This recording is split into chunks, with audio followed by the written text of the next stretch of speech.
नमस्कार मंडळी, तर आज आपण चाललेलो आहे भोलेश्वर या ठिकाणी पाया पडायला. तर सर्व गोष्टी मी तुम्हाला दाखवण्याचा प्रयत्न करत आहे. तर थोडा वेळ तुम्ही वाट बघा. आता मी थोड्याच वेळात तिथं पोहोचत आहे. जेजुरीपासून निघून आम्हाला 5 मिनटं झालेले आहेत. आता आम्ही या चौकात थांबलेलो आहे. भाऊनी गाडी थांबवली. म्हणलं 2 मिनटं पाण्याची बाटली घेऊया. पाण्याची बाटली म्हणता भाऊनी एक छपरी स्टिंगसुद्धा घेतली. वरती बघून माझ्याकडं हसतोय तो. अजून टेन्शन तर आलं तर म्हणलं स्टिंग प्यायची. म्हणलं जाऊस तर आपण टल्ली नाही हो स्टिंग पिऊन. थोडंसं पुढं गेल्यानंतर आम्हाला खूप मोठी गँग दिसली जी आमच्यासोबत चालली होती खूप मोठ्या युद्धाला. थोडा वेळ झाल्यानंतर ते दमले. ते म्हणले तुम्ही जावा पुढं, आम्ही आहे इथंच. कौन है ये लोग?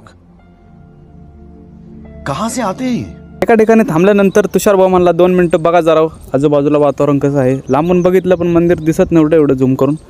थोडा वेळ बघितलं मग लहान एकदम दिसायला लागलं. तुषार भाऊ म्हणला दिसतंय मंदिर, आपण जवळ आलेलो आहे, चला लवकर गाडी चालू करा, आपण पोचल थोड्याच वेळात तिथं. लवकरात लवकर गाडी चालू केली आणि पुढे जाऊन बघतोय तर काय, तुषार भाऊच्या अंगात थोड्या वेळानंतर एक पायलट आला. भाऊने असली गाडी पळवली की आम्हाला दिवसात चांदणे दिसायला लागले सगळीकडे.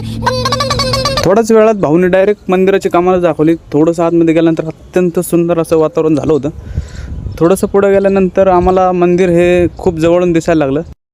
तेरे नाम की ज्योत ने सारा हर लिया तमस मेरा.